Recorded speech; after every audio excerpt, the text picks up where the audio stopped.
Bismillahirrahmanirrahim. Assalamu alaikum. I am your very own Fariha Farrukh. Welcome to 360 Digital English. Today's topic, very interesting. Iran-China railway shocks the world. And why no one's talking about it? Let's find out. It's not just a train.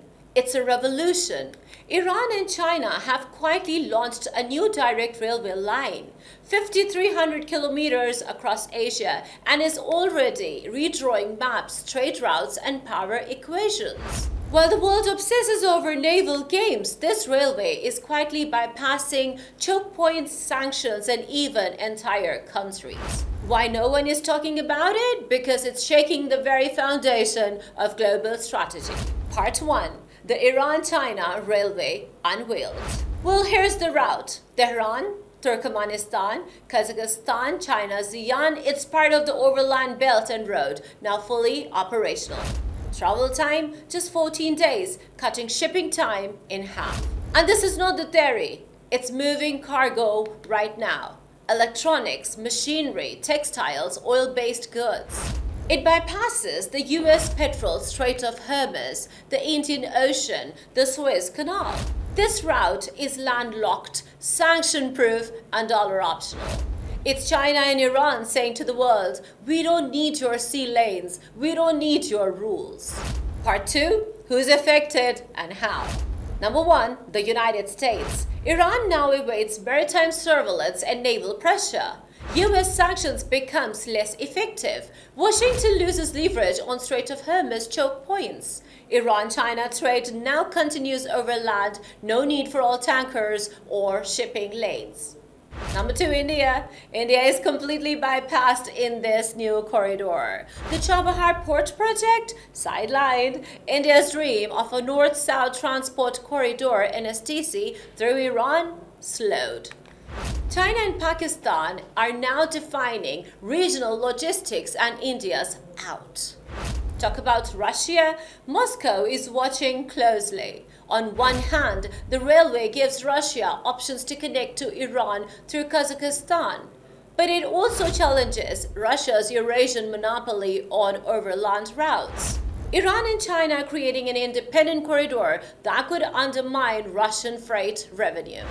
The Central Asian countries, Kazakhstan, Turkmenistan, big winners. These nations now become strategic transit states, earning billions in freight fees and infrastructure and investment. They diversify trade from Russia to China and Iran, gaining geopolitical importance. Talking about Turkey, well, Turkey feels bypassed. The ITI corridor, Istanbul, Tehran, Islamabad, completes with this new link. Without expansion westward, Turkey's position as the gateway to Asia is weakened.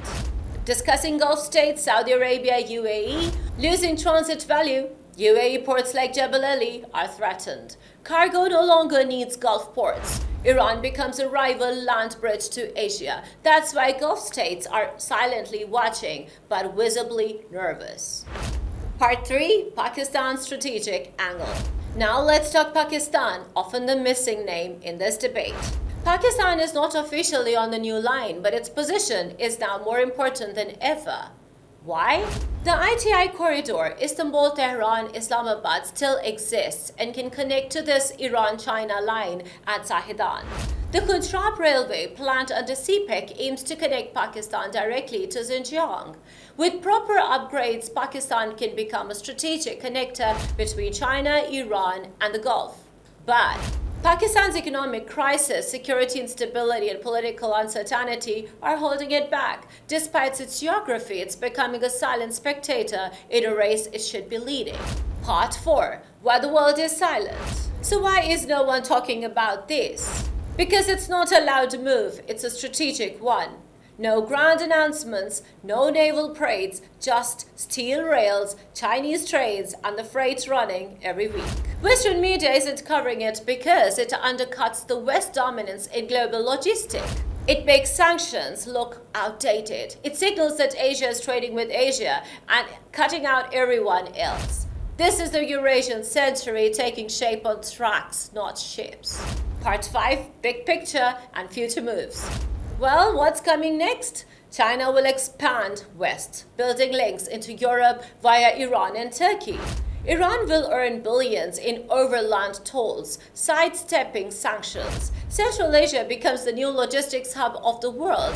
Pakistan must accelerate ML1 Gujarat Railway and link to Zahedan or be left behind. India must decide join, compete, or fall further behind.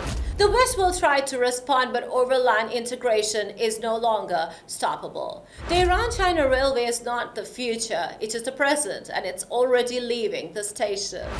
Well, leaving you with the final thought, this is not just about trade, this is about who controls the world's movement of goods, data, money, and influence.